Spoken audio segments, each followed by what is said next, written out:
Я надеюсь, что вот эта война и эти памятники, которые сегодня воздвигают жертвам российской агрессии Украины, они будут последними.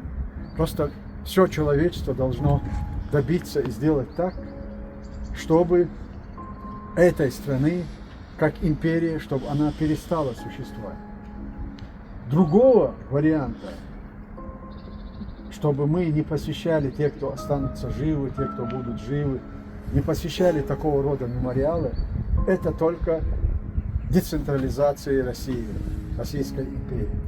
И только в этом случае можно говорить о стабильности, о гарантии и безопасности нашего сегодняшнего мира, нашей Земли, нашей планеты. Это вопросы не только Украины, Кавказа, Чеченской республики, это вопросы, связанные с мироустройством. Насколько мы будем жить в стабильной, безопасном мире.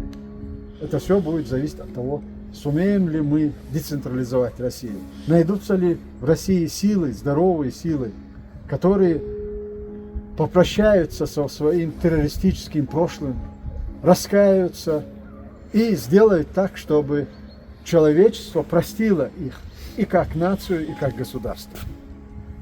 Ну, мы в любом случае со своей стороны будем добиваться, чтобы это произошло.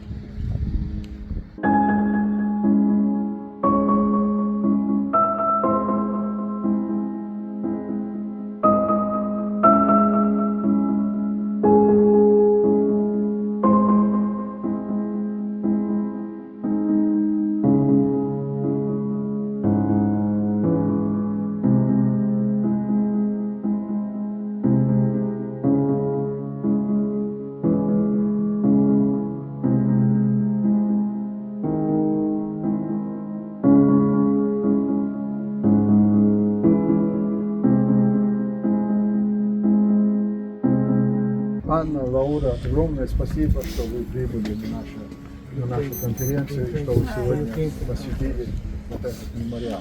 Огромное спасибо. May I say just Yes, one of course. word? Yeah, yes, of course. A word.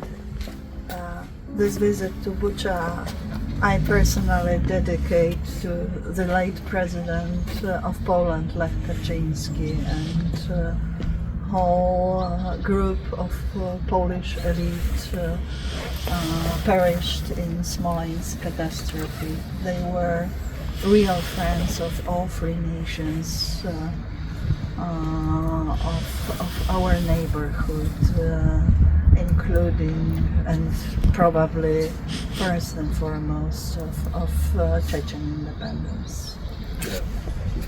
Thank you. Thank you. Хотел спросить, почему Буча, а меня тут же, а почему Грозный? Сама. Потому что они думают, что могут. До сих пор думаю. И, видимо, могут. Не позволяют. Вечная память этим людям. Все, что нам вот приходить сюда, вот так стоять, смотреть. Вообще страшно. Нужно, конечно, работать для этого, вот, как вы сейчас говорили, останавливать всем миром, чтобы вот это не происходило.